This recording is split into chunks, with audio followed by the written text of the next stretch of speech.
Hi there, crafty friends. It's Diane, the Creative Inkster. Today is Monday, May the 8th, and I'm welcoming you to my technique class. This is a technique using rubber bands, and we're going to make a beautiful pattern. So this is the card that kind of inspired me to do this tonight, and I came across it because I was going through all the cards that I've made, especially many over COVID, with lots of weekly videos. And I was tucking them aside and trying to get them ready to donate away or to use if they're certain greetings like birthdays and thank yous and such. And I looked at this and I thought, oh, I remember making this fun pattern. I need to do this either again with you on Facebook Live, or maybe this is the first time you're seeing it. So yes, so this is beautiful colors here, and I'm going to show you exactly how I did that. You don't need a lot of funky tools. So with my picture describing the class for tonight, I mentioned just grabbing some rubber bands that you have around the house. We keep ours in a little, so we have this little like cup for pens and stuff up on the counter in the kitchen. And so when you buy broccoli or celery or whatever, and you get all these rubber bands, we stick them on this silly little cup. So I have a lot of these ones. But then I went out after work and I got this package at Dollarama for $1.25, and it has varying sizes, which I think is actually going to make this technique go even more cool. So I'm going to open it up. I'm going to pull out different thicknesses of rubber bands, and I think that's going to just make a little bit of a different look. So, oops, that one's going to be hard to get out. So there's this one. That looks to be about the same. This is a bit thinner. That's more like the one I had. I mean, the color obviously doesn't matter much. This is just a small one. This is kind of what goes on your broccoli, actually. Let's see. Let's grab another one here of a different width. There we go. So we've got one, two, I only wanted three. One, two, maybe we use those three. So like I've got lots of rubber bands. I couldn't find our bag of rubber bands, which I knew we had kicking around the house somewhere. Anyhow, if you're out there watching live, do let me know you're here. I love to know who's hanging out with me on Monday nights and Wednesdays when I have Facebook Lives on Wednesdays. And if you're watching on the replay, leave a comment and let me know what you think about this neat technique. So this is the card that I made on the weekend in preparation for this. So if you look at this original one that sparked the idea for this week, I only did the technique down one side, and then I went ahead and used it on the full face of this card. So this is the one we're going to duplicate. Alrighty, so you need some card pieces, of course. Hi, Glenda. So this is 5.5 by 8.5, scored at 4 1/4 and folded in the middle. This here is Poppy Parade, and it's our card base. And then I have a layer going on here in the new Azure Afternoon, a beautiful shade of blue. And then my white stamping layer is 3 3/4 by 5. And then I have a piece for the inside. But I've got a little tip if you put together kits for customers. Normally, if I was doing this for a customer class, I would have cut my inside layer to the same dimensions as this layer here. 3 3/4 by 5. Why? Because I know my people, and what they tend to do is they'll just grab a piece of white and glue it down, and then they've got to cut this piece to fit on here. Azure Afternoon going? Every time I hear the name, it pops into my head. So they tend to put the wrong one on the inside. So if I was doing this for a kit, just a tip for other demonstrators, I would cut this white down to exactly the same size. So let's not have me goof this up. You know, you want that stamping class experience to just be wonderful for them. Okay, I think we're almost done with this bottle. I'm using it down to its last little dregs here. Good to the last drop. So I'm putting my 4 by 5 1/4 inch white on the inside. And I like liquid glue because I can reposition it when it goes down and I don't have it perfectly placed. There we go. And then I could put this down because I'm not wrapping ribbon around it, so I don't have to worry about covering edges and then putting it down. So I'm going to go ahead and glue this guy down as well. This is just such a pretty color. Beautiful, beautiful. And as a bright, it goes wonderfully well with the Poppy Parade. Okay, so now we're going to get ready for our stamping. And we're using Sweetest Cherries, which I know is not a new stamp set, but it's new to me in my stash. I only really got it just before the last catalog ended. And it's got some fun greetings and this lovely big suite that I used here. And I hand cut that out because I find that it looks so much nicer like this. And then I used a label for cutting out the birthday wishes part.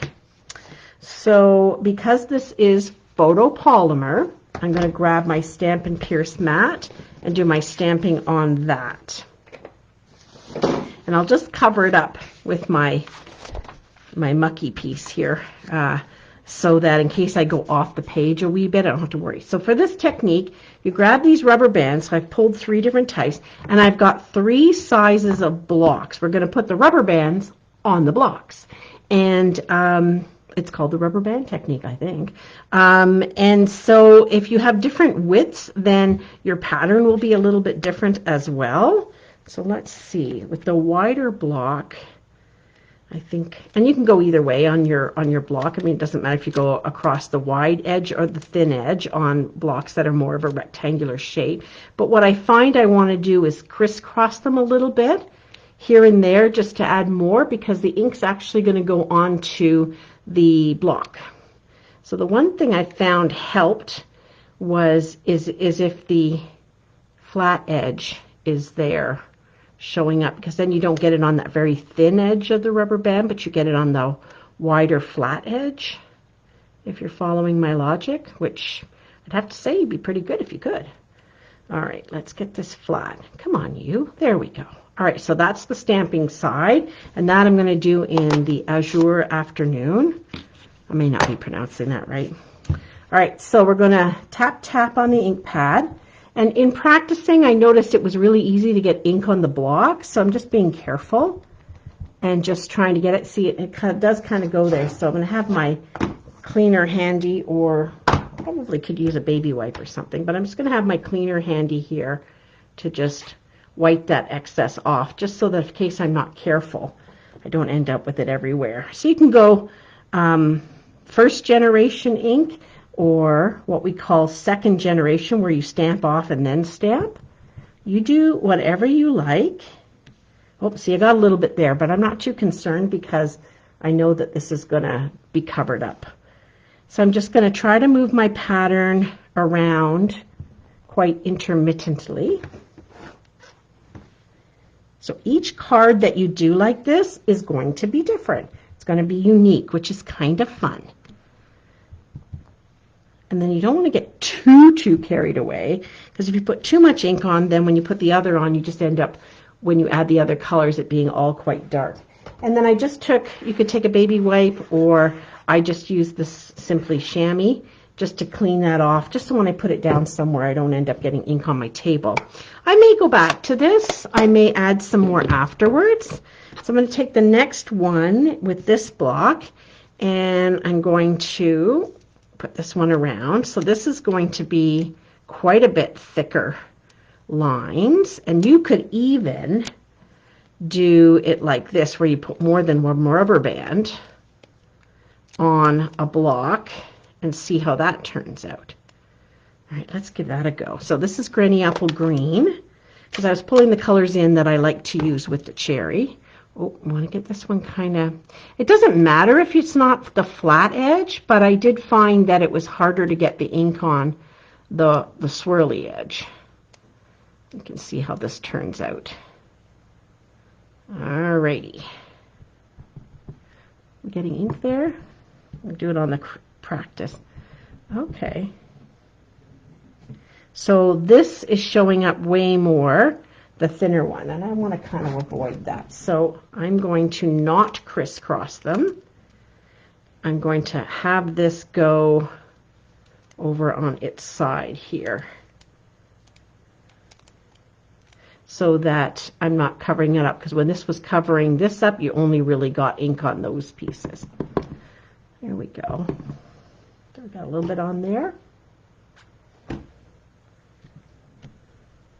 Ooh, interesting. Interesting patterns that you're going to get each time. Oh, I felt that one go down into the ink, into the block. There we go. There we go. Maybe another bit down here on the bottom. There we go. So we've got that. We may go in with some other colors back in there afterward. There we go. There's our start. Let's see.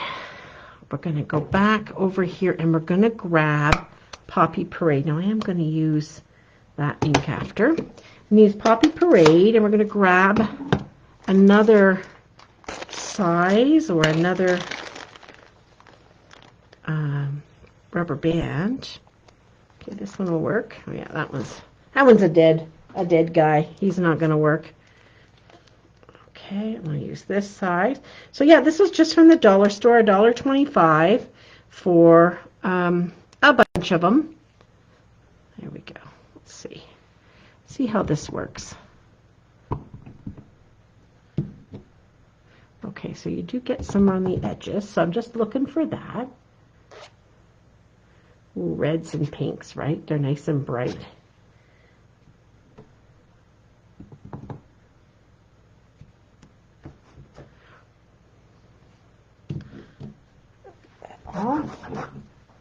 There we go. Probably should have that flat. And we're making different splattery kind of patterns. I mean, you can try and do this with the edge of your block, of your ink pad rather, or the front of your block. But hey, how much fun is it to use an everyday item to add some fun to your card? There we go. I think maybe just down in here, and maybe just something right here. There we go. Nope, I still need a little bit down here. Okay, so what you could do is go ahead and go over this whole thing in a whole 8.5 by 11 piece if you wanted to, and then cut up the pieces for your card. Now you see how some of these are a fair bit thicker in my one I've done tonight versus the one I did with the same size. So that makes it fun too. All right, we're going to do the greeting. So I've already stamped this one and cut it out ahead of time just because I was a little concerned about running a little overtime tonight, and I didn't want that to happen. So I've got that piece done. And I die cut this with the new Countryside in Corners dies. This is the smallest one, I think, just looking over on the wall there. And it's perfect for the greetings in here. Birthday wishes with you in it and wishing you So if you didn't want to cut it out or didn't want it on the main layer and you wanted to pop it up, this is a really nice layer for that. I like this size. It measures 3/4 of an inch by 2 1/4. Okay, so we are going to put birthday wishes in here. Wishing you, sweet birthday wishes. And we're going to do this in Azure Afternoon, and it fits perfectly.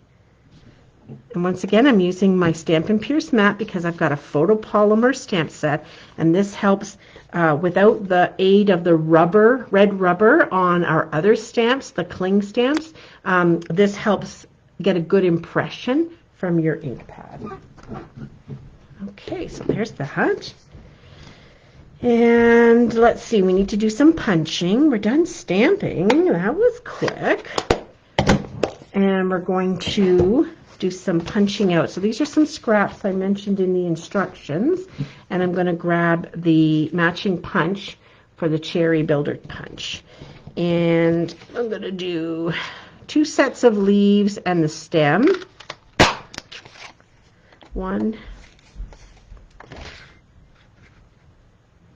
2, and then I'm going to do 2 of the cherries. Now I'm probably going to waste a little. It's okay. I'm okay with wasting a little bit. I cut the other piece. So if you wanted to not waste so much on this punch, and you're only going to cut your item out of one color, then just grab your ruler and take a look. So I should have cut this at 1 1/4 inch tall, and that would have just kept a little bit of waste. But this is excess I have left over from some stuff, so I'm okay with that. Little pieces of scraps, as I mentioned in my post on Friday. Engaging with you all is just really a very okay thing to do. So we got 2 cherries, 2 stems, and 2 leaves. 1, 2 leaves and another stem. The rest of this is scrappy garbage. There we go. Okay, whoops, missed that. Okay, there's our greeting. Now we're going to assemble our beautiful little cherries. So I've done cards 2 ways with this. I've done it with the leaves and the stem on the back, and I've done it with the leaves and the stem on the front here. So I think I like it better on the back. Need a little bit of liquid glue. I'll put this here. Oop, that's just ink, not a cut. And actually, I'm going to put some here. Now, glue dots would work really great for this. I get a lot of ease of coverage and be able to work well with my liquid glue. And then we'll just put this like to the side. Actually, should it go this way? Yeah, I guess it goes this way. I don't know. We don't have cherries in the store yet here in Ontario. It's too cold.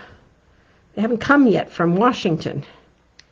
Like DC, I think, is where we get our cherries from. And then this goes here. And I don't get red cherries. Like these are like this Poppy Parade color is like a maraschino cherry. I like cherries, but I like the sort of kind of a burgundy colored ones that we get in our grocery stores. And like I said, I think they come from Washington, D.C. on our side of the coast. Well, we're not really in a coast here in Ontario, but you know what I mean. And we get those coming in. It should be any time now. Usually like mid to late May, we'll get them. Oh, they're sweet and lovely. And I like to get them. But maraschino cherries and candied cherries, I'm not a big fan of. So I hope this is what a cherry looks like. Like I said, it's been so long I don't remember. Put a little glue dot there, and we'll glue this little guy in place. Here we go. Let that dry a second while we put the rest of the card together. So back to our card base and our layer, which are already attached. We got our white on the inside. We're going to put our layer down, and it's 3 3/4 by 5, so it's just a nice even layer on the inside. And I think even if instead of the blue or the azure afternoon, I could have used gray apple green as well. That would have looked great. But it's kind of fun, right? And this is something you can do with kids. Kids would love this. It's so easy. We're going to pop these guys up. We're going to get the dimensionals out, and we're going to go wild. Okay, so we're going to get our greeting first. So I would have stamped it and hand cut it out. We're going to pop it up here. Sweet birthday wishes. How perfect is that? I give out a lot of birthday cards at work. In fact, I was circulating 2 of them today. 2 people with birthdays on Wednesday of this week. My boss and a coworker. Same birthday. Isn't that cool? And so we're signing. I set the cards around to sign. And it's so nice when you get a card with greetings from your coworkers wishing you all the best on your birthday. And that's all we do. We just do cards. But it's kind of fun. And I made his very specially. It was with because he likes to mountain bike, so I had that die from the mountain bike that we had in the January to April mini. All right, some on here. I think he'll love it. Okay, come on. Hello, there we go. All right, and birthday wishes. And then I can add some kind of rhinestones or something around to sparkle this up a little bit. But thanks for watching. I appreciate you being here. I hope you learned something about using this rubber band technique and you give it a try. I'll be back on Wednesday with another neat idea to do with a new paper pack we've got. So thanks for watching. Bye for now.